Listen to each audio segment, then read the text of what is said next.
നമസ്കാരം. ലൂസ് ടോക്കിലേക്ക് ഒരിക്കൽ കൂടി സ്വാഗതം. കേരളം അങ്ങനെ നിശബ്ദമായിരിക്കുകയാണ്. നിശബ്ദ പ്രചരണത്തിന്റെ ദിനമാണ്. കഴിഞ്ഞ നമുക്ക് പറയാൻ പറ്റില്ല, നമ്മൾ എടുത്തേക്കിന് മണിക്കൂറുകൾ മാത്രം വോട്ടെടുപ്പിന്. ഇനി കേവലം മണിക്കൂറുകൾ മാത്രമേ ഉള്ളൂ. നമ്മൾ ഇത്രയും കാലത്തെ കുറെ പേരുടെ ഓട്ടപ്പാച്ചിലും എല്ലാം കഴിഞ്ഞു. അപ്പം ഇപ്പോൾ എല്ലാവരും അവസാനവട്ട വോട്ട് പിടിക്കാനുള്ള ഇപ്പം നിശബ്ദമായിട്ടാണെങ്കിൽ പിന്നെ അവരുടെ ഇപ്പം എല്ലാവരും ഉറപ്പിക്കാനുള്ള ശ്രമങ്ങളാണ് ഇപ്പോൾ നടന്നുകൊണ്ടിരിക്കുന്നത്. അങ്ങനെ വിട്ടുവരുണ്ടെങ്കിൽ പിന്നെ സമുദായ നേതാക്കളെ പോയി കാണാം. ഇന്നിപ്പോൾ Suresh Gopi NS general secretary, G Sukumaran Nair SNDP general secretary, Vellappally നടേശനെയൊക്കെ പോയി കണ്ടിട്ടുണ്ട്. അപ്പോൾ ഇതുപോലെ ഇനി എല്ലാവരും ഇതുപോലത്തെ പ്രധാനപ്പെട്ട ആളിലേക്ക് ഒരു പക്ഷേ, കാരണം കേരളത്തിൽ ഒറ്റ ദിവസമല്ലേ ഉള്ളൂ തെരഞ്ഞെടുപ്പ്, ഇനി ഘട്ടങ്ങളില്ലല്ലോ. കേരളത്തിൽ തമിഴ്നാട്ടിലൊക്കെ ഒറ്റ ദിവസം കൊണ്ടാണല്ലേ. അവർക്ക് ഓരോ വോട്ട് ഉറപ്പിക്കാൻ വേണ്ടി എല്ലാവരും മത്സരിച്ചിപ്പം രംഗത്തെത്തിയിട്ടുണ്ട്. അപ്പോൾ ആകെ മൊത്തത്തിൽ ഇപ്പോൾ നമ്മളും ഇപ്പോൾ അതിന്റെ ഒരു ഇതിലേക്ക് തയ്യാറെടുത്ത് കഴിഞ്ഞു. ഇപ്പം വോട്ടെടുക്കാൻ ഒരു മനസ്സിലാക്കാൻ. എവിടെയാണ് വോട്ട്?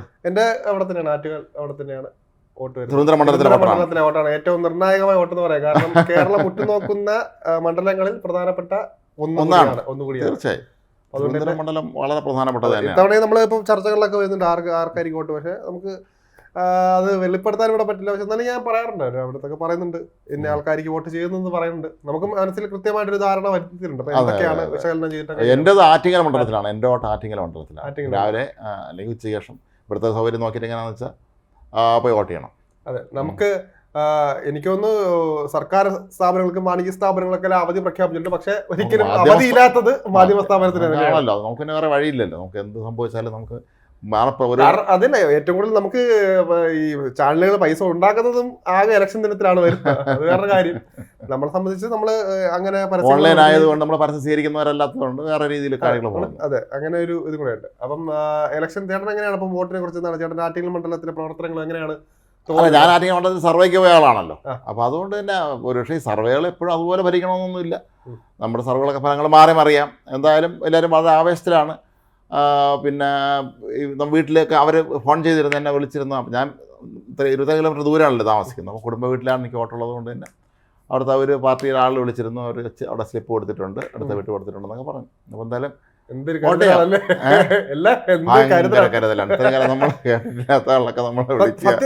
നമുക്ക് തന്നെ നമ്മളൊരു VIP ആണെന്നൊരു തോന്നലുണ്ടാവുന്നത് ഈ കാരണം ഈ അവസാന ദിവസങ്ങളിൽ ഈ പ്രത്യേകിച്ച് ഇന്നും നാളെയോ ആയിരിക്കും. കാരണം വരുന്നവരൊക്കെ രാജകീയമായിട്ട് സ്വീകരിക്കുന്നു. ഇപ്പം നടക്കാൻ കഴിയാത്തവരെ എടുത്തുകൊണ്ട് പോകുന്നു, കിടത്തിക്കൊണ്ട് പോകുന്നു, കാറ് വരുന്നു, AC കാർ വരുന്നു, അങ്ങനെ പല രീതിയിലുള്ള. കാരണം ചേട്ടൻ നേരത്തെ ഈ ചർച്ച തുടങ്ങുമ്പോൾ നേരത്തെ പറഞ്ഞ ആകെ കിട്ടുന്ന ഒരവസരം അതെ. അങ്ങനെ അതുകൊണ്ട് തന്നെ ഇപ്പൊ സാധാരണക്കാർക്കും ഇപ്പം എല്ലാവരും അവിടെ പണക്കാരനെന്നോ പാവപ്പെട്ടവനെന്നോ തരം അങ്ങനെ ഒന്നുമില്ല. തരം നോക്കിയിട്ടൊന്നുമല്ല. അവിടെ എല്ലാവരും ഓരോ വോട്ടിനും വിലയാണ്. അവിടെ ജാതിമത ഭേദം ഒന്നുമില്ല. അതാണ് എൻ്റെ കുട്ടിക്കാലത്തൊക്കെ വാഹനങ്ങളിൽ ആളെ കൊണ്ടുവരാമായിരുന്നു. രാഷ്ട്രീയ പാർട്ടിയൊക്കെ വോട്ടർമാരെ കൊണ്ടുവരാമായിരുന്നു. പക്ഷേ വാഹനങ്ങൾ വരുന്നവൻ അവരെ വോട്ട് ചെയ്യണമെന്നില്ല നിർബന്ധമൊന്നുമില്ല. പക്ഷെ അങ്ങനെ ചെയ്യാമായിരുന്നു. പിന്നീട് ആ നിയമങ്ങളൊക്കെ മാറിയതാണ്. ഇപ്പൊ അങ്ങനെ നടക്കില്ല. സ്വന്തം വാഹനത്തിൽ വരാൻ കഴിയുള്ളൂ. മാത്രമല്ല നിയന്ത്രണങ്ങൾ കൂടുതൽ വന്നിട്ടുണ്ട്. ഇപ്പം ഈ 200 മീറ്റർ ചുറ്റളവിലൊന്നും ഇങ്ങനെ ഒരു പാർട്ടിയുടെ ഇത് പാടില്ല. അങ്ങനെ കുറെ നിയന്ത്രണങ്ങളൊക്കെ നമ്മൾ ഈ അവസരത്തിൽ നമ്മൾ എല്ലാ തെരഞ്ഞെടുപ്പ് വരുമ്പോഴും നമ്മൾ ഓർക്കേണ്ട അല്ലെങ്കിൽ ഒരിക്കലും മറക്കാൻ പാടില്ലാത്തൊരു പേരുണ്ട് TN ശേഷൻ്റെ. ഒരു Malayali election commission chief election commissioner ആയപ്പോഴാണ് നമുക്ക് മനസ്സിലായത് ഈ ഇലക്ഷൻ കമ്മീഷണർ എന്ന പദവിക്ക് എന്തുമാത്രം അധികാരം ഉണ്ടെന്നുള്ളത്. സത്യം പറഞ്ഞാൽ നമ്മൾ ഈ കാണുന്ന അല്ലെങ്കിൽ നമ്മുടെ രാജ്യത്ത് ഈ തെരഞ്ഞെടുപ്പ് പ്രക്രിയയൊക്കെ തന്നെ ഇത്രയും വളരെ സുഗമമായും വലിയ പ്രശ്നങ്ങളില്ലാതെ കടന്നു പോകുന്നതിൽ വലിയൊരു പങ്ക് TN ശേഷം വഹിച്ചിട്ടുണ്ട്. അത് സത്യമാണത്. മാത്രമല്ല എനിക്കൊന്നു ഇത്തവണ ഇലക്ഷൻ കമ്മീഷന്റെ പ്രവർത്തനം അടിപൊളിയായിരുന്നു പറയാതിരിക്കാൻ പറ്റും. കാരണം അവര് പരമാവധി അവർക്ക് വേണമെങ്കിൽ വോട്ട് ചെയ്യണമെന്നില്ല. കഴിഞ്ഞ പ്രാവശ്യം 77% വോട്ട് അങ്ങോട്ടായിരുന്നു രേഖപ്പെടുത്തി കേരളത്തിൽ 2019. ഇപ്പോഴും ആളെ കൂട്ടാൻ വേണ്ടി അവർ പിന്നെ സിനിമ പ്രമുഖരെ കൊണ്ടുവരുന്നുണ്ട്. അതുപോലെ ക്യാമ്പയിനുകൾ നടത്തുന്നുണ്ട്. ബ്രാൻഡ് അംബാസഡർമാരെ കൊണ്ടുവന്ന് പരിപാടികൾ നടത്തുന്നുണ്ട്. പരമാവധി വോട്ട് കൊണ്ടുവരും. അവരെ ലക്ഷ്യം 80-ന് മേളിൽ വോട്ട് കേരളത്തിൽ ഉറപ്പിക്കുക എന്നുള്ള രീതിയിലാണ് അവർ കൊണ്ടുവരുന്നത്. പരമാവധി ആൾക്കാരെ കൊണ്ടുവരിക. ഇപ്പോഴും കേരളത്തിൽ തരക്കേടില്ലാത്ത പോളിംഗ് ശതമാനം ഉണ്ടാവുന്നതാണ്. ആളൊക്കെ പോകും കേട്ടോ, എല്ലാവരും പോകും. ചിലരൊക്കെ നമ്മൾ സർവേക്ക് ചെയ്യുമ്പോൾ ഞാൻ ഒട്ടയ്ക്ക് വോട്ട് ചെയ്യുള്ളൂ എന്നൊക്കെ പറഞ്ഞവർ പോലും ചിലപ്പോൾ നാളെ ഏതെങ്കിലും രാഷ്ട്രീയ പാർട്ടിക്ക് വോട്ട് ചെയ്യുമായിരിക്കും. മനസ്സിൽ ഇപ്പം അത് പാകപ്പെടുത്തി പോകുമ്പോഴായിരിക്കും ചിലപ്പോൾ വഴിയിൽ ഇപ്പൊ ആരെങ്കിലും ഒരു സ്ലിപ്പ് വന്ന് ചിലപ്പോൾ എന്തെങ്കിലും സാഹചര്യം അവര് വന്ന് ചില ചിരിയും. അതാണ് പറയുന്നത് അവസാന നിമിഷം എന്നുള്ളത് ഭയങ്കരമാണ്. ആ നേരം ഉണ്ടല്ലോ നമ്മൾ ആ പടി കയറുക, നമ്മള് ആ ഒരു റൂമിലേക്ക് കയറുക, പോളിംഗ് സ്റ്റേഷനിലേക്ക് കയറുന്ന ആ സമയം വരെ നമ്മുടെ മനസ്സിൽ പല കാര്യങ്ങളും വരെ കടന്നു പോകും. അതാണ്. അല്ല, എൻ്റെ ഒരു സുഹൃത്ത് പറയായിരുന്നു, പുള്ളി ബ്ലാങ്ക് ആയിട്ടുള്ള മനസ്സുമായിട്ട് പോളിംഗ് ബൂത്തിൽ ചെല്ലുള്ളൂ. അവിടെ ചെന്ന് ആ യന്ത്രത്തിന്റെ മുന്നേ നിൽക്കുമ്പോൾ തോന്നുന്നു ആർക്ക് വോട്ട് ചെയ്യണമെന്നുള്ളത്. ആ നേരത്തെ വോട്ട് ചെയ്യുന്നു. അത് എനിക്കൊരു അത്ഭുതമായിട്ട് തോന്നി. കാരണം നമ്മളെല്ലാവരും നമ്മൾ പ്രതീക്ഷിതായിരിക്കും നമ്മൾ ഇന്ന ആളിൻ്റെ വോട്ട് ചെയ്യാൻ നമ്മൾ പോകുന്നു, നമ്മൾ തീരുമാനിച്ചായിരിക്കും പോകുന്നത്. അങ്ങനെ അല്ലാത്തവരുണ്ടെന്ന് നമ്മൾ മനസ്സിലാക്കണം. അതെ, നമ്മളെന്തായാലും അങ്ങനെയൊക്കെ തന്നെയാണ് നമ്മളെല്ലാം ഇതായി പോകും. മാത്രമല്ല നേരത്തെ നമ്മൾ സൂചിപ്പിച്ച പോലെ തന്നെ ഈ ഒരു ഇലക്ഷൻ്റെ ഒരു വൈബ് എന്ന് പറയുന്നത് വേറെയാണ്. കാരണം നമുക്ക് പോകുമ്പോൾ തന്നെ എത്ര ധൈര്യമുള്ളവരായ പോലും ആ സ്റ്റേഷനിൽ കയറുമ്പോൾ ആ ഒരു ചിട്ടവട്ടങ്ങളൊക്കെ എല്ലാവർക്കും ചിലപ്പം ഒരു സൈലൻസും അതിനിടെ കൂടെ മൊത്തത്തിലൊരു അതൊരു പ്രത്യേക ഒരു വൈബ് തന്നെയാണ്. അല്ല മാത്രമല്ല നമ്മളിപ്പോൾ അതാണ് ചിന്തിക്കേണ്ടത്. കേരളത്തിൽ പൊതുവെ സമാധാനപരമായി തന്നെ ആയിരിക്കും എപ്പോഴും നടക്കുന്ന ചില്ലറ പ്രശ്നങ്ങളൊക്കെ ഇന്നലെ കണ്ടില്ലേ, കരുനാപ്പള്ളിയിലൊക്കെ ഉണ്ടായ പോലത്തെ പ്രശ്നങ്ങൾ ചിലർക്ക് ഉണ്ടാവും. പക്ഷേ തിരഞ്ഞെടുപ്പിന് അങ്ങനെ മറ്റ് വടക്കേന്ത്യയിലെ പോലത്തെ വലിയ പ്രശ്നങ്ങൾ ഇല്ലെങ്കിലും ഒരു പക്ഷേ നമ്മളെ മലബാർ മേഖലയിലൊക്കെ എങ്ങനെയാണെന്നുള്ളത് അവിടെ വെബ്കാസ്റ്റിംഗ് എല്ലാം ഉണ്ടെന്ന് തോന്നുന്നു. എല്ലാം ഫുൾ അവർ പ്രതീക്ഷിക്കുന്നു. വയനാട്ടിലാണ് ഇത്തവണ കുറച്ച് നിരോധന വന്നിട്ടുണ്ട്. എല്ലാം കുറച്ചുകൂടെ കാസർഗോഡ് ഉണ്ടെന്ന് തോന്നുന്നു. അങ്ങനെ പലയിടത്തും ഉണ്ട്. വയനാട് എനിക്കൊന്ന് മാവോയിസ്റ്റ് ആക്രമണമൊക്കെ ഉണ്ടെന്ന് ഒരു ഭീഷണിയുള്ള സ്ഥിതിക്കാണെന്ന് തോന്നുന്നു അവരെ കുറച്ചുകൂടെ കനത്ത ജാഗ്രത പാലിക്കുന്നുണ്ട്. മാത്രമല്ല എനിക്ക് തോന്നുന്നു ഇത്തവണ അത്രയും കേന്ദ്രസേനയും കേരള പോലീസും അടക്കം ഏകദേശം 67,000-ഓളം തമിഴ്നാട് പോലീസ് ഉണ്ടെന്ന് തോന്നുന്നു. അവരുടെയൊക്കെ തമിഴ്നാട് പോലീസ് വാഹനങ്ങൾ കേന്ദ്രസേനയിലുള്ളവർ ബന്ധപ്പെട്ട് അവരെല്ലാവരും വരുന്നുണ്ട്. അപ്പൊ അത്രയും കൃത്യമായിട്ട് ഒരു പ്രശ്നവും ഇല്ലാതെ നടത്താൻ വേണ്ടി, സുഖമായിട്ട് നടത്താൻ വേണ്ടി തന്നെ അത്രയും നമ്മൾ കേരളം മൊത്തം ഇപ്പൊ വളഞ്ഞിരിക്കുകയാണ്. ഇപ്പൊ എല്ലാം നിരീക്ഷണത്തിലാണ്. നമ്മളത് വിചാരിക്കും. ഈ മാത്രമല്ല കടുത്ത നിയന്ത്രണങ്ങളുണ്ട്. ഇപ്പൊ ഈ ഒരു സമയത്ത് ഇപ്പം മദ്യം ഇന്നലെ മുതൽ ഇല്ല, അതുപോലെ തന്നെ ആയുധങ്ങൾ കൈവശം വയ്ക്കാൻ പാടില്ല, കുറെ കാര്യങ്ങളുണ്ട്. അപ്പൊ അതൊക്കെ ശ്രദ്ധിച്ച് വാഹനത്തിൽ നിന്ന് ആയുധം പിടിച്ചെന്നൊക്കെ പറഞ്ഞ് രാവിലെ വാർത്തയായിരുന്നു. അതിപ്പം കുറെ നിയന്ത്രണങ്ങളുണ്ട്. നമുക്ക് അറിയുന്നതും അറിയാൻ പാടില്ലാത്തതായിട്ട് കുറെ നിയന്ത്രണങ്ങളും നിയമങ്ങളും ഒക്കെ, പ്രത്യേകിച്ച് ഇലക്ഷൻ ദിവസം നിരോധനാജ്ഞയുണ്ട്. അതുപോലെ തന്നെ കുറെ ഈ നാളത്തെ തെരഞ്ഞെടുപ്പ് കേരളത്തെ സംബന്ധിച്ച് നമ്മൾ രാഷ്ട്രീയപരമായി പറയുമ്പോൾ ഇത് വളരെ പ്രധാനപ്പെട്ട ഒന്നാണ് കേരള രാഷ്ട്രീയത്തെ സംബന്ധിച്ച്. കാരണം കേരളത്തിൽ എപ്പോഴും ഇടത് വലത് മുന്നണികൾ മാത്രമാണ് പ്രധാന ഏറ്റുമുട്ടുന്ന BJP. ഇവിടെ കാണും, അല്ലെങ്കിൽ NDA അവിടെ മത്സരിക്കും, അവർ തോറ്റു അങ്ങ് കഴിഞ്ഞപ്പോൾ. പക്ഷേ ഇക്കുറി അങ്ങനെ അല്ല. ഇക്കുറി BJP അല്ലെങ്കിൽ NDAയും ഒരു നിർണായക ഘടകമാണ്. പല മണ്ഡലങ്ങളിലും ത്രികോണ മത്സരമുണ്ട്. ചിലയിടത്തൊക്കെ തന്നെ അവർ ഒപ്പത്തിനൊപ്പം അവർ നിൽക്കുന്നുണ്ട്. നമ്മളിപ്പോൾ തൃശ്ശൂരാണെങ്കിലും തിരുവനന്തപുരത്താണെങ്കിലും ആലപ്പുഴയിലൊക്കെ തന്നെ അങ്ങനെ വളരെ കടുത്ത മത്സരം നേരിടുന്നുണ്ട്.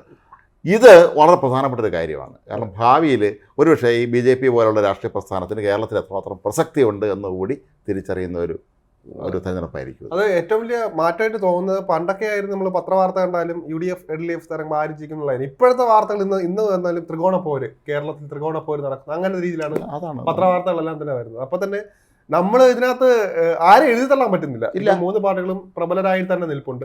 മാത്രമല്ല എല്ലാവരും ചിന്തിക്കുന്നത് നമുക്കിപ്പോൾ വോട്ട് ചെയ്ത് കഴിഞ്ഞാൽ, നമുക്ക് ഈ ലോക്സഭാ ഇലക്ഷനിലേക്ക് വോട്ട് ചെയ്ത് കഴിഞ്ഞാൽ അത് നമുക്ക് എത്രത്തോളം ഗുണകരമാകും, ഇപ്പൊ ഇന്ന പാർട്ടിക്ക് ചെയ്തു കഴിഞ്ഞാൽ അവരവിടെ പോകുമോ, അവരെന്തൊക്കെയാണ് നടത്താൻ പോകുന്നത്, അതൊക്കെ പരിശോധിച്ചാണ് കൃത്യമായിട്ട് അവിടെ വോട്ട് നടക്കുന്നത്. ഇപ്പൊ ചിലപ്പോൾ വ്യക്തികൾക്ക് പോലും അതിലൊരു പ്രാധാന്യം കാണില്ല. അവിടെ കൃത്യമായിട്ട് അവർ നടക്കാൻ പോകുന്ന കാര്യങ്ങളെ കുറിച്ച് മാത്രമല്ല 2029 കണക്കാക്കിയായിരിക്കും ഇപ്പോഴേ അവർ വോട്ട് ചെയ്യുന്നത്.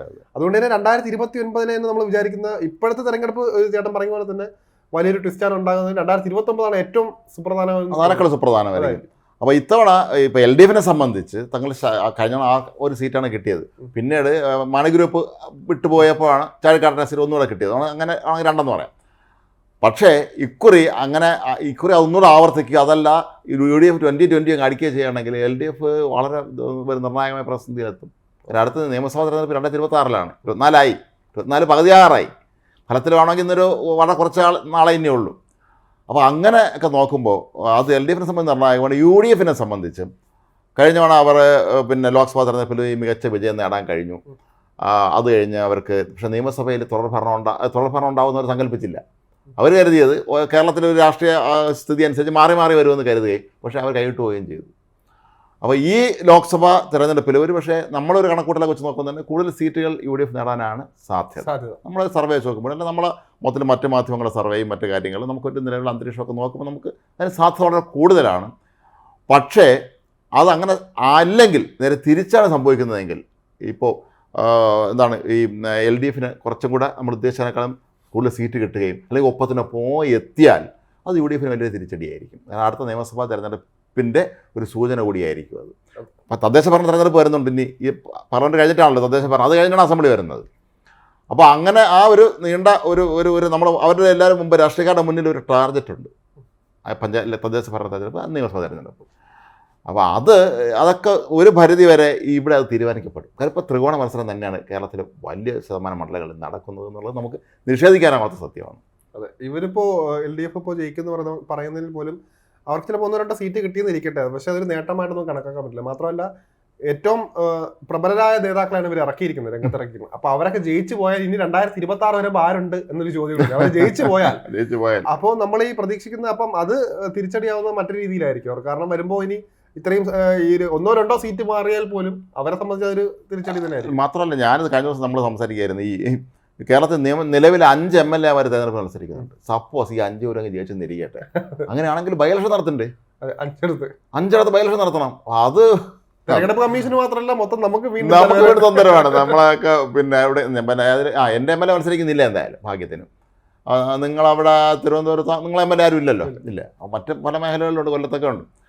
അപ്പോൾ പക്ഷേ അവരുടെ പലരും ജയിക്കാൻ സാധ്യതയില്ല എന്ന് തന്നെയാണ് നമുക്ക് മനസ്സിലാക്കാൻ കഴിയുന്നത്. അങ്ങനെ ഒരു 1% സാധ്യത അതിനുള്ളതുകൊണ്ട് അങ്ങനെ ഒന്ന് സംഭവിച്ചു പോയാൽ അത് പിന്നെ വലിയ ദുരിതമാവും. ആൾക്ക് വീണ്ടും ഇലക്ഷൻ നടത്താൻ എത്ര ഒരു തിരഞ്ഞെടുപ്പ് എന്ന് പറയുമ്പോൾ എത്ര പണച്ചെലവാണ് സർക്കാരിനും രാഷ്ട്രീയ പാർട്ടികൾക്കും എല്ലാവർക്കും തന്നെ വലിയ ചിലവും ബുദ്ധിമുട്ടും അതിൻ്റേതായ പ്രയാസങ്ങളുള്ള ഒന്നാണ് തിരഞ്ഞെടുപ്പ്. ഉപതെരഞ്ഞെടുപ്പ് എന്ന് പറയുമ്പോൾ ഉപതെരഞ്ഞെടുപ്പുകൾ എപ്പോഴും ഒരു പ്രസ്റ്റീജിൻ്റെ കൂടെ മത്സരമായി മാറാറുണ്ട്.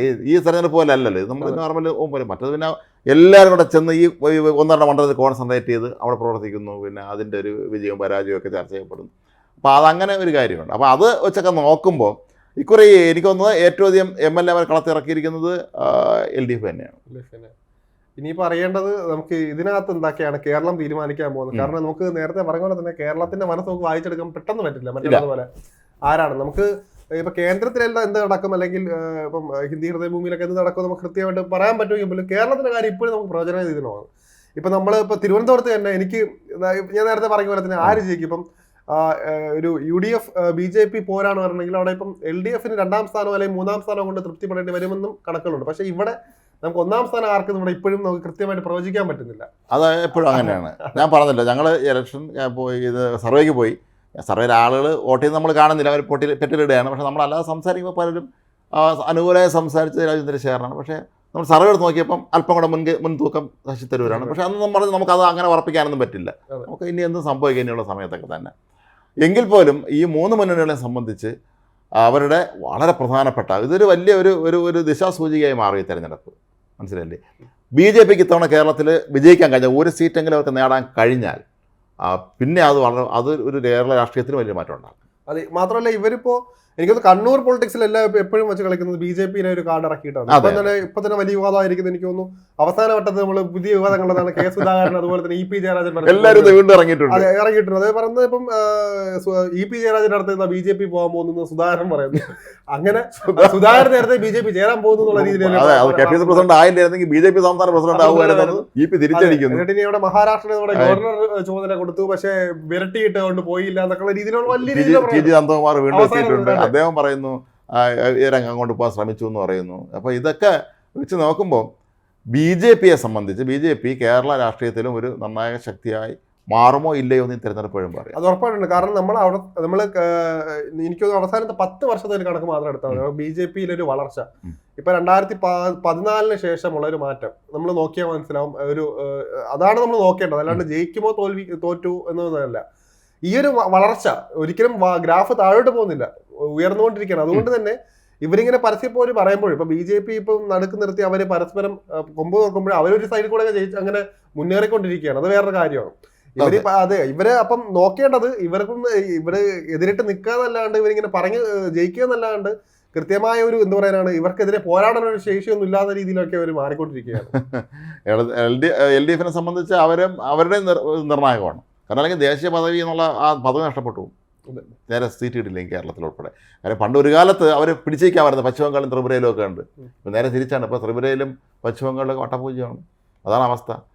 തമിഴ്നാട്ടിൽ എന്തെങ്കിലും കിട്ടിയാലുണ്ട്, തമിഴ്നാട്ടിൽ കേരളത്തിലൊക്കെയാണ്. അതല്ലാതെ രാജസ്ഥാനിൽ കോൺഗ്രസ് എങ്ങാണ്ട് അവർ ഉറപ്പുള്ള സീറ്റ് CPM കൊടുത്തിട്ടുണ്ട്. അപ്പോൾ അതുപോലെ ഒക്കെ ജയിച്ച് വന്നാലുണ്ട്, അത്രേ ഉള്ളൂ. അല്ല മാത്രമല്ല വേറെ കാര്യം, ദക്ഷിണേന്ത്യയിൽ മൊത്തം ആകെ ഇപ്പോൾ BJP വരുന്നതിന്റെ പ്രവർത്തനം അത് ഇവരെ തന്നെ തിരിച്ചടിയാവുമെന്ന് തോന്നുന്നുണ്ട്. കാരണം കോൺഗ്രസ് ഇവിടെ നിർജീവമായിട്ട് നിൽക്കുന്നൊരു ഇതാണ് കാണുന്നത് മൊത്തം ദക്ഷിണേന്ത്യയിൽ ഒട്ടാകെ തന്നെ.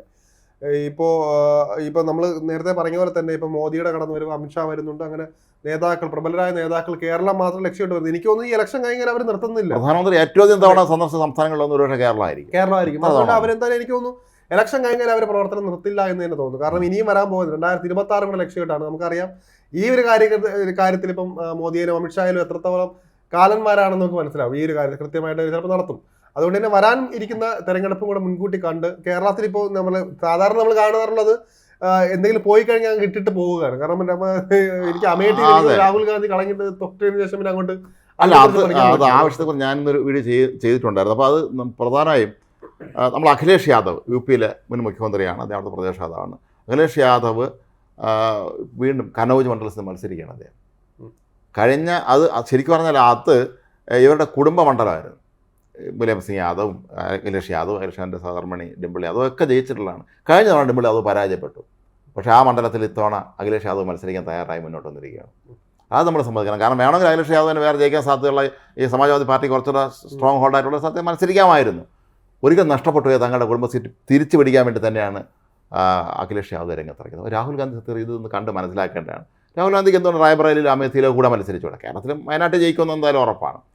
അദ്ദേഹത്തിന് വേണമെങ്കിൽ അവിടെ കൂടെ നോക്കാമായിരുന്നു. പക്ഷേ എന്തുകൊണ്ട് അവർ തയ്യാറാവുന്നില്ല? ഈ 2 സീറ്റ് റായ്ബറേലിയിലും അമേഠിയിലും എന്തുകൊണ്ട് ഇനി സ്ഥാനാർത്ഥികളെ പ്രഖ്യാപിച്ചില്ല എന്നുള്ള വളരെ പ്രസക്തമായ ചോദ്യമാണ്. കാരണം പണ്ടൊക്കെ ഈ കോൺഗ്രസിൻ്റെ ലിസ്റ്റ് വരുമ്പോൾ ഫസ്റ്റ് ഒരു ലിസ്റ്റ് വരും, അതിൽ തന്നെ കാണാം അമേഠിയും റായ്ബറേലി. നമുക്കറിയാം അത് നെഹ്റു കുടുംബത്തിൽ ആരെങ്കിലും തന്നെ ആയിരിക്കും അവിടുത്തെ സ്ഥാനാർത്ഥി, അവർ ജയിക്കുകയും ചെയ്യുമായിരുന്നു. പക്ഷേ കഴിഞ്ഞ തവണ രാഹുൽ ഗാന്ധി പരാജയപ്പെട്ടു അമേത്തിയിൽ. എന്തായാലും അദ്ദേഹം വയനാട്ടിൽ കൂടെ വന്ന് മത്സരിച്ചതുകൊണ്ട് എന്തായാലും സേഫായി. അപ്പോൾ ഇത് കോൺഗ്രസിനെ സംബന്ധിച്ച്, ഇന്ത്യ മുന്നണിയെ സംബന്ധിച്ചൊക്കെ തന്നെ വളരെ പ്രധാനമാണ്. ഇന്ത്യ മുന്നണിയുടെ ഭാവി ഇതിൽ തീരുമാനിക്കപ്പെടും. കാരണം ഈ ജയിച്ച് വന്ന ഒരുപക്ഷെ BJPക്ക് ഉദ്ദേശിച്ച തലത്തിലുള്ള അവർക്ക് ഭൂരിപക്ഷം ലഭിച്ചില്ല. അവർക്ക് മറ്റേതെങ്കിലും പാർട്ടികളുടെ കൂടി സഹായത്തോടു കൂടി മന്ത്രിസഭ രൂപീകരിക്കേണ്ട ഒരു അവസ്ഥ വന്നു വന്നിരിക്കട്ടെ. അങ്ങനെ വരാൻ സാധ്യതയില്ല. അങ്ങനെ ഉണ്ടെങ്കിൽ അന്ന് ഈ ഇന്ത്യ മുന്നണി നിൽക്കുന്ന പല കക്ഷികളെ നമുക്ക് വിശ്വസിക്കാൻ പറ്റില്ല. ഈ പറഞ്ഞ അവരൊക്കെ തന്നെ ചിലപ്പോൾ മരണം ചാടുമായിരിക്കും. കാരണം UPയെ സംബന്ധിച്ച് അഖിലേഷ് യാദവിന് സാമാന്യം കുറേ സീറ്റ് കിട്ടും, അത് ഉറപ്പാണ്. കാരണം അവർക്ക് അവരുടേതായ ശക്തിയുണ്ട് അവിടെ. മമത പശ്ചിമ ബംഗാളിൽ മമതയ്ക്ക് ഒരുപാട് സീറ്റ് കിട്ടും അവിടെ, കാരണം അത് ഉറപ്പാണ്. അവർ നന്നായി സീറ്റ് പിടിക്കും. ഏതായാലും നിതീഷ് കുമാറും BJPയുടെ പോയി, അല്ലെങ്കിൽ നിതീഷ് കുമാറും കുറേ സീറ്റ് കിട്ടുമായിരുന്നു. അപ്പോൾ ഈ ഒരു അവസ്ഥയിൽ ഇന്ത്യ മുന്നണിയുടെ ഭാവിയും കൂടെ തീരുമാനിക്കപ്പെടും. കേരളത്തിന് നമുക്കറിയാം, ഇപ്പോൾ ഇവിടെ എന്താണ് രാഹുൽ ഗാന്ധി ഒന്നും പറഞ്ഞ് പിണറായി വിജയൻ അറസ്റ്റ് ചെയ്യാത്ത എന്താണെന്ന് ചോദിച്ചു. അപ്പോൾ അത് വലിയ വിവാദമായി. രണ്ടുപേരും ഇന്ത്യ മുന്നണിയുടെ നേതാക്കന്മാരാണ്. വിവാദം മാത്രമല്ല, അത് വലിയ രീതിയിൽ ഏറ്റുപിടിച്ച് വലിയ ട്രോളുകൾ ഉണ്ടായി. എന്തൊക്കെയായിരുന്നു.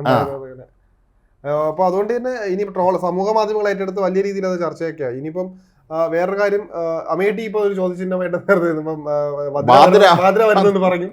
സ്മൃതി ഇറാനി രംഗത്ത് വന്നതിന് അതിനെതിരെ പരിഹസിച്ചു വിട്ടു. അങ്ങനെ പല രീതിയിൽ. കാരണം നമ്മളിവിടെ മനസ്സിലാക്കേണ്ടത്, ഇപ്പം എല്ലാവരും കൂടെ ഒത്തുചേർന്ന് ഇപ്പം ഗാന്ധി കുടുംബത്തിനെ തട്ടിക്കളിക്കുമ്പോൾ പോലും ഗാന്ധി അധിക്ഷേപങ്ങളാണ്. ഇപ്പൊ തന്നെ നമുക്കറിയാം DNA പരിശോധിക്കണമെന്ന് പറഞ്ഞിട്ട് രാഹുൽ ഗാന്ധിയോട്. അതുപോലെ തന്നെ പപ്പുമോൻ വിളി, അമൂൽ ബേബി വിളി,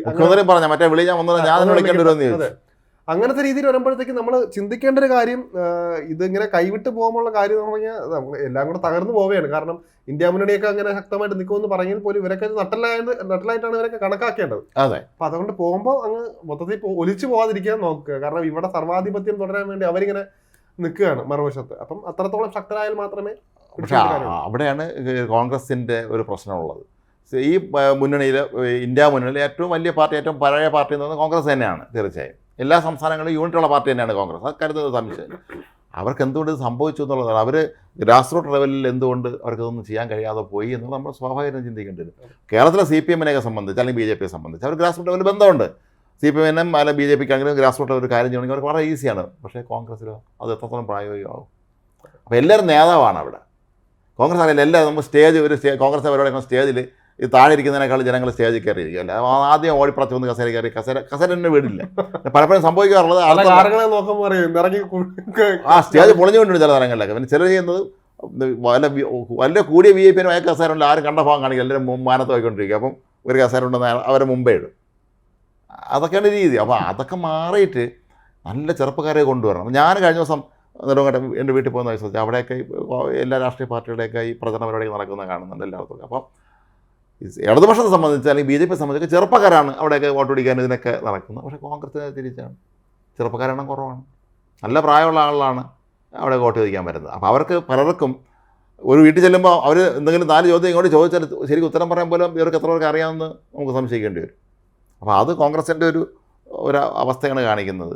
അപ്പോൾ ഈ നാളെ 88 സീറ്റിലാണ് മത്സരം നടക്കുന്നതെന്ന് തോന്നുന്നു, അല്ലെ മറ്റു വിവിധ സ്റ്റേറ്റുകളിൽ ഉൾപ്പെടെയുള്ള. അപ്പോൾ ഇത് ഇനി അങ്ങോട്ട് ചെല്ലുമെന്ന് പറഞ്ഞാൽ ഈ നോർത്ത് ഇന്ത്യ എന്ന് പറയുന്ന ആ ഇന്ത്യയുടെ ഒരു ഹൃദയഭൂമി എന്ന് പറയുന്ന സ്ഥലത്ത് വോട്ടെടുപ്പ് വളരെ നിർണായകമായിരിക്കും എല്ലാവരെ സംബന്ധിച്ച്. BJPക്ക് നിർണായകമാണ്. പക്ഷേ അവർ കണക്കൂട്ടി വെച്ചിട്ടുള്ള നമുക്ക് കുഴപ്പമില്ല, നമുക്ക് അവിടെ എല്ലാം കവർ ചെയ്യാമെന്ന് കരുതി വെച്ചിട്ടുള്ള സ്ഥലങ്ങളിൽ തിരിച്ചടി ഉണ്ടായാൽ അത് ഒരു വലിയ മാറ്റത്തിന് വഴിവെക്കും. അതൊരു സത്യമാണ്.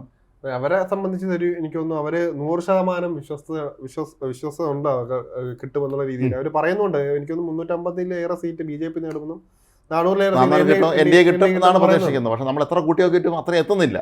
കാരണം 84-ലാണ് വലിയ ഭൂരിപക്ഷം കിട്ടിയത് രാജീവ് ഗാന്ധിക്ക് 414 സീറ്റ്. പക്ഷേ അത് തെക്കേ ഇന്ത്യയും വടക്കേ ഇന്ത്യയും ഒരുപോലെ അവരെ സപ്പോർട്ട് ചെയ്തു. BJPയെ സംബന്ധിച്ചപ്പോൾ തെക്കേ ഇന്ത്യ തീർത്തും അവർക്ക് അങ്ങോട്ട് ഒരു സാധ്യമാകുമെന്ന് പറയാനൊന്നും കഴിയില്ല. കഴിഞ്ഞ വലിയ വിജയം നേടി കർണാടകത്തിലേക്ക് ഇത് ആവർത്തിക്കാൻ കഴിയുമെന്നും നമുക്ക് അറിയില്ല. അപ്പോൾ എന്താണെങ്കിലും ഇതൊരു വലിയ നിർണായകമായ തെരഞ്ഞെടുപ്പ് തന്നെയാണ്. കാര്യം എനിക്ക് തോന്നുന്നത് എൻ്റെ ഓർമ്മയിൽ ഞാൻ ഒരു വോട്ട് ചെയ്തിട്ടുള്ള ആളാണ്.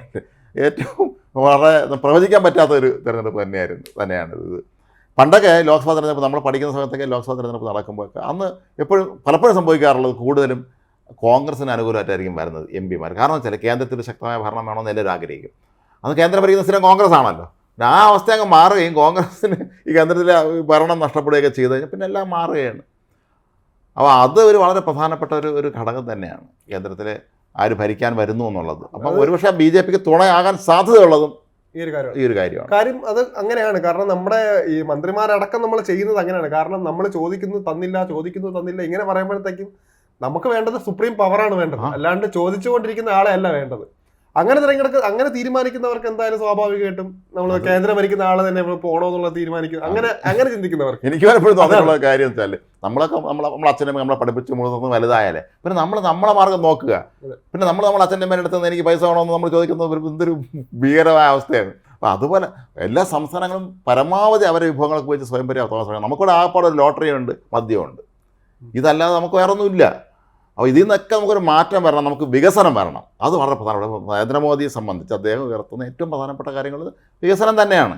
അത് സത്യവുമാണ്. കാരണം മാത്രമല്ല അന്താരാഷ്ട്ര തലത്തിൽ തന്നെ നമ്മൾ ഒരുപാട് കാര്യങ്ങൾ ഇപ്പോൾ മുന്നിട്ട് നിൽക്കുന്നുണ്ട്. പ്രധാനമന്ത്രി കഴിഞ്ഞ ദിവസം നടത്തിയ പ്രസ്താവന അദ്ദേഹത്തിന് കുറച്ച് ക്ഷീണം ഉണ്ടാക്കിയിട്ടുണ്ടെന്നുള്ള സത്യമാണ്. അത് തെക്കേ ഇന്ത്യയിൽ ഉത്തരേന്ത്യ പക്ഷേ അതൊക്കെ സഹായകമായിരിക്കാം.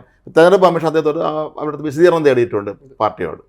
രാഹുൽ ഗാന്ധിയോട് വിശദീകരണം തേടിയിട്ടുണ്ട്. അദ്ദേഹത്തിൻ്റെ പ്രസംഗത്തിൽ ഇത്തരം ചില പ്രശ്നങ്ങളുണ്ടെന്ന് പറഞ്ഞ് വിശദീകരണം തേടിയിട്ടുണ്ട്. അപ്പോൾ അങ്ങനെയൊക്കെ നിൽക്കുമ്പം പോലും ഈ വികസനം എന്ന് പറയുന്നത് വളരെ പ്രധാനപ്പെട്ട ഒരു കാര്യം. അതെ, നമ്മൾ ഇതിനകത്ത് ശ്രദ്ധിക്കേണ്ട കാര്യം അതാണ്. കാരണം ഇനിയുള്ള തലമുറ ചിന്തിക്കുന്നത്. കാരണം എല്ലാവരും പറയുന്നുണ്ട് യുവാക്കൾ വോട്ട് ചെയ്യാൻ പോകില്ല, പോയാൽ തന്നെ നോട്ടയ്ക്ക് വോട്ട് ചെയ്യുള്ളൂ എന്നൊക്കെ പറയുന്നുണ്ട്. എനിക്കറിയാവുന്ന കുറേ പേര് ചോദിക്കുമ്പോൾ അങ്ങനെയാണ് പറയുന്നത്. പക്ഷെ ഇവിടെ വേണ്ടത് ആ ഒരു തീരുമാനം മാറ്റി കൊടുക്കുക. അതിന് ആരുണ്ട്. കാരണം ഇവിടെ ഉള്ളവരൊക്കെ നമുക്ക് വിശ്വാസം നഷ്ടപ്പെട്ട് കഴിഞ്ഞു. നമുക്ക് വേണ്ടി ഭരിക്കുന്നു എന്ന് പറയുന്നവരെ കൊണ്ട് പ്രത്യേകിച്ച് ഗുണമൊന്നും ഇല്ലാതെ നമുക്ക് മനസ്സിലായി കഴിഞ്ഞു. അപ്പോൾ അടുത്ത ഓപ്ഷൻ എന്താണ്? നേടുന്നവർക്ക് വേണ്ടി അല്ലെങ്കിൽ കൃത്യമായ മാതൃക കാണിച്ചു കൊടുത്താൽ മാത്രമേ പറ്റുള്ളൂ. കാരണം എല്ലാത്തിനും നമ്മൾ ഇപ്പോഴും കേരളം എല്ലായിടത്തും എല്ലാ സമയത്തും നമ്മൾ കേന്ദ്രത്തോട് കെഞ്ചുന്ന ഒരു അവസ്ഥയിലേക്ക് എത്തുന്ന മാറിയേ പറ്റൂ. നരേന്ദ്രമോദി മന്ത്രിസഭയിൽ എനിക്ക് വലിയൊരു പോസിറ്റീവായ കാര്യം തോന്നുന്നത് ആ മന്ത്രിസഭയിലെ പല അംഗങ്ങളും നമ്മൾ പലപ്പോഴും പറഞ്ഞിട്ടുള്ളത് നല്ല പ്രൊഫഷണൽസാണ്. നമ്മൾ ഇനി അങ്ങനെയുള്ളവരാണ് തിരഞ്ഞെടുക്കാൻ. അല്ലാതെ ഞാൻ പണ്ട് 7ാമത്തെ വയസ്സിൽ മറ്റേ പോസ്റ്റോട്ടേക്ക് ഇറങ്ങി രാഷ്ട്രീയ പാരമ്പര്യം ഉണ്ടെന്ന് പറഞ്ഞ ശുദ്ധ നോൺസെൻസ് ആണെന്ന് എനിക്ക് തോന്നിയിട്ടുള്ളത്. കാരണം ഇവൻ പ്രൊഫഷണലാണ്. ഒരു വിഷയം എടുത്ത് കൊടുത്താൽ ഇത് ഇതിനെക്കുറിച്ച് വല്ല പിടിയുണ്ടാവുമോ? അപ്പോൾ നമ്മളെ ഇവരെ അധികാര സ്ഥാനങ്ങളിൽ കൊണ്ടുവന്ന് ഇരുത്തുമ്പോൾ ഒരു വിദേശത്ത് നിന്ന് ഒരു വലിയ ഡെലിഗേഷൻ വന്ന് അവരൊരു ചർച്ച നടത്താൻ ഇത് പറയാൻ അറിയേണ്ടത്, അവർ പറഞ്ഞ കാര്യമെങ്കിലും മനസ്സിലാവണ്ടേ? അത് വളരെ പ്രധാനപ്പെട്ട ഘടകം തന്നെയാണ്. കേരളം പോലെയുള്ള ഒരു സംസ്ഥാനത്ത് ഇത്രയും കാലമായിട്ട് നമ്മൾ ഉദ്ദേശിച്ച തരത്തിലുള്ള ഒരു വികസനം ഉണ്ടായില്ലെങ്കിൽ അത് നമ്മളെ ഈ നാട് ഭരിച്ച എല്ലാവരും ഉത്തരവാദികളാണ്. അത് നമ്മൾ വലിയ സ്ഥാപനങ്ങൾ എന്തുകൊണ്ട് വരുന്നത് തൊട്ടടുത്തായാലും സംസ്ഥാനം തമിഴ്നാട്, ആന്ധ്ര, അവിടെയൊക്കെ എത്ര മൾട്ടിനാഷണൽ കമ്പനികൾ വന്നിട്ടുണ്ട്.